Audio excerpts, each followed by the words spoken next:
ದೇವನಹಳ್ಳಿ ತಾಲೂಕಿನ ವಿಜಯಪುರ ಪಟ್ಟಣದಲ್ಲಿ ಗ್ರಾಮ ದೇವತೆಗಳಾದ ದುರ್ಗಮ್ಮ, ಸತ್ಯಮ್ಮ ಹಾಗೂ ಗಂಗಮ್ಮ ದೇವಿಯವರ 56ನೇ ವರ್ಷದ ಜಾತ್ರಾ ಮಹೋತ್ಸವವು ಈ ವರ್ಷವೂ ಅಪಾರ ಭಕ್ತಿ, ಸಂಭ್ರಮ ಹಾಗೂ ಸಾಂಪ್ರದಾಯಿಕ ವೈಭವದೊಂದಿಗೆ ನಡೆಯಿತು. ಕಳೆದ 5 ದಶಕಗಳಿಂದಲೂ ಸಂಪ್ರದಾಯಬದ್ಧವಾಗಿ ಆಚರಿಸಿಕೊಂಡು ಬರುತ್ತಿರುವ ಈ ಜಾತ್ರೆ ವಿಜಯಪುರ ನಗರದ ಸಾಂಸ್ಕೃತಿಕ ಪರಂಪರೆಯ ಪ್ರತೀಕವಾಗಿದ್ದು, ಪ್ರತಿ ವರ್ಷ ಸಾವಿರಾರು ಭಕ್ತರನ್ನು ಸೆಳೆಯುತ್ತಿದೆ. ಜಾತ್ರಾ ಮಹೋತ್ಸವದ ಅಂಗವಾಗಿ ದೇವಾಲಯವನ್ನು ಬಣ್ಣ ಬಣ್ಣದ ದೀಪಾಲಂಕಾರಗಳಿಂದ ಸಿಂಗರಿಸಲಾಗಿತ್ತು. ವಿಶೇಷವಾಗಿ ತಂಬಿಟ್ಟು ದೀಪಗಳ ಅಲಂಕಾರ ಭಕ್ತರ ಗಮನ ಸೆಳೆಯಿತು. ಗ್ರಾಮ ದೇವತೆಗಳ ಮೆರವಣಿಗೆ, ಭಕ್ತರ ಜಯಘೋಷ, ತಮಟೆ ವಾದನ, ಸಾಂಪ್ರದಾಯಿಕ ಪೂಜೆಗಳು ಹಾಗೂ ಭಜನೆಗಳು ಜಾತ್ರೆಯ ಸಂಭ್ರಮವನ್ನು ಇನ್ನಷ್ಟು ಹೆಚ್ಚಿಸಿತು. ದುರ್ಗಮ್ಮ, ಸತ್ಯಮ್ಮ ಮತ್ತು ಗಂಗಮ್ಮ ದೇವಿಯರಿಗೆ ವಿಶೇಷ ಪೂಜೆ ಸಲ್ಲಿಸಿ ರಾಜ್ಯದ ಸಮೃದ್ಧಿ, ಉತ್ತಮ ಮಳೆ ಬೆಳೆ ಹಾಗೂ ಜನರ ಆರೋಗ್ಯ ಮತ್ತು ಸುಖ ಶಾಂತಿಗಾಗಿ ಭಕ್ತರು ಪ್ರಾರ್ಥನೆ ಸಲ್ಲಿಸಿದರು. ಜಾತ್ರೆಯ ದಿನ ಪಟ್ಟಣದ ಮನೆಗಳಲ್ಲಿ ಹಬ್ಬದ ವಾತಾವರಣ ನಿರ್ಮಾಣವಾಗಿದ್ದು, ಬಂಧು ಬಳಗವನ್ನು ಆಹ್ವಾನಿಸಿ ವಿಶೇಷ ಊಟೋಪಚಾರ ಮಾಡುವ ಸಂಪ್ರದಾಯವು ಈ ಬಾರಿ ಕೂಡ ಕಣ್ಮನ ಸೆಳೆಯಿತು. ಜಾತ್ರೆಯ ವಿಶೇಷ ಆಕರ್ಷಣೆಯಾಗಿ ಯುವಕರು ತಮಟೆ ಬಾರಿಸಿ ಸಾಂಪ್ರದಾಯಿಕ ಮೆರವಣಿಗೆಯಲ್ಲಿ ಭಾಗವಹಿಸಿದರು.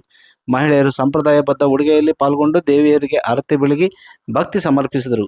ರಾತ್ರಿ ವೇಳೆ ದೇವಾಲಯದ ಆವರಣದಲ್ಲಿ ದೀಪೋತ್ಸವ, ಸಾಂಸ್ಕೃತಿಕ ಕಾರ್ಯಕ್ರಮಗಳು ಹಾಗೂ ಭಕ್ತಿಗೀತೆಗಳ ಕಾರ್ಯಕ್ರಮಗಳು ನಡೆದವು. ಕಾರ್ಯಕ್ರಮದಲ್ಲಿ ವಿವಿಧ ರಾಜಕೀಯ, ಸಾಮಾಜಿಕ ಹಾಗೂ ಧಾರ್ಮಿಕ ಮುಖಂಡರು ಭಾಗವಹಿಸಿ ಜಾತ್ರಾ ಮಹೋತ್ಸವಕ್ಕೆ ಶುಭ ಕೋರಿದರು.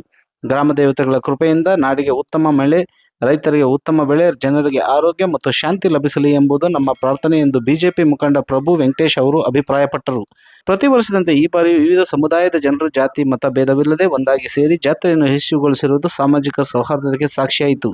ವಿಜಯಪುರ ಜಾತ್ರಾ ಮಹೋತ್ಸವ ಕೇವಲ ಧಾರ್ಮಿಕ ಆಚರಣೆಯಲ್ಲ, ಜನರ ಒಗ್ಗಟ್ಟು, ಸಂಸ್ಕೃತಿ ಮತ್ತು ಸಂಪ್ರದಾಯದ ಪ್ರತೀಕವಾಗಿ ರೂಪುಗೊಂಡಿದೆ. ವರದಿ ಗೊರಮಳಗು ಮೈತ್ರಿ ಲೋಕೇಶ್, ಕನ್ನಡ ಮೈತ್ರಿ ನ್ಯೂಸ್, ವಿಜಯಪುರ. ಇಡೀ ಜನಾಂಗ ಎಲ್ಲ ಜನಾಂಗ ಅವರೆಲ್ಲ ಸೇರಿ ಬಹಳ ವಿಜೃಂಭಣೆಯಿಂದ ಆಚರಣೆ ಮಾಡ್ತೀವಿ ಈ ಕಾರ್ಯಕ್ರಮ ಮಾಡೋದ್ರಿಂದನೇ ನಮ್ಮ ಈ ಊರಿನಲ್ಲಿ ಮಳೆ ಬೆಳೆ ಚೆನ್ನಾಗಿ ಈ ಊರಿನ ಜನಗಳು ಪ್ರತಿ ವರ್ಷ ಯಾವುದೇ ಧಾರ್ಮಿಕ ಕಾರ್ಯಕ್ರಮ ಬಹಳ ಅದ್ದೂರಿಯಾಗಿ ಮಾಡ್ತಾರೆ. ಹೀಗಾಗಿ ನಾವೆಲ್ಲ ಸೇರಿ ಬೆಳಗ್ಗೆಯಿಂದ ಹಿಡಿದು ಇವತ್ತು ರಾತ್ರಿ 10 ಗಂಟೆವರೆಗೂ ಎಲ್ಲ ದೇವಸ್ಥಾನಗಳಿಗೂ ಎಲ್ಲ ಭಕ್ತಾದಿಗಳು ಬಂದು ದೇವರ ದರ್ಶನ ಮಾಡ್ಕೊಂಡು ಹೋಗ್ತಾ ಇದ್ದಾರೆ. ಬಹಳ ಮುಖ್ಯವಾಗಿ ಇದು ವಿಜಯಪುರದಲ್ಲಿ ಗಂಗಮ್ಮನ ಜಾತ್ರೆ ಬಹಳ ಪ್ರತಿಷ್ಠವಾಗಿ ನಡೆಯುವಂಥ ಕಾರ್ಯಕ್ರಮ ಇದು.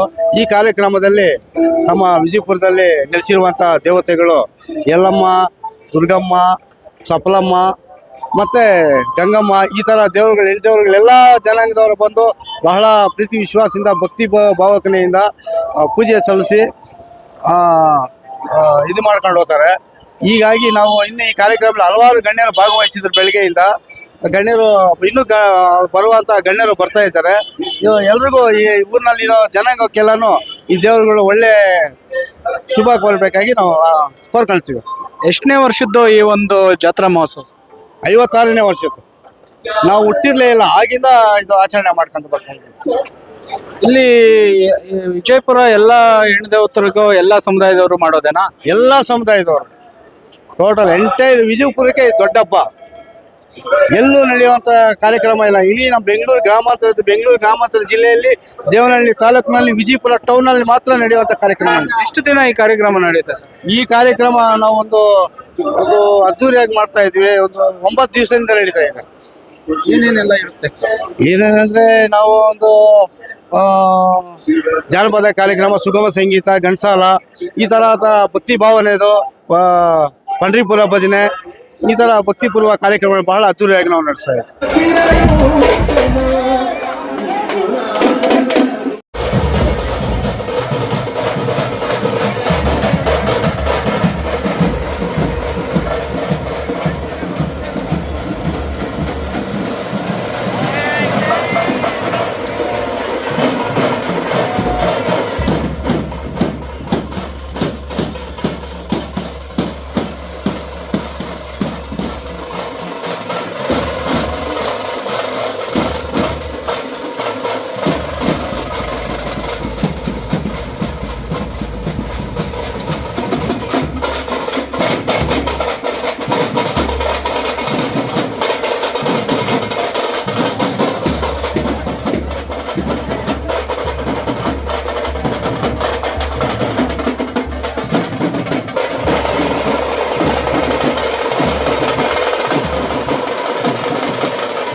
네.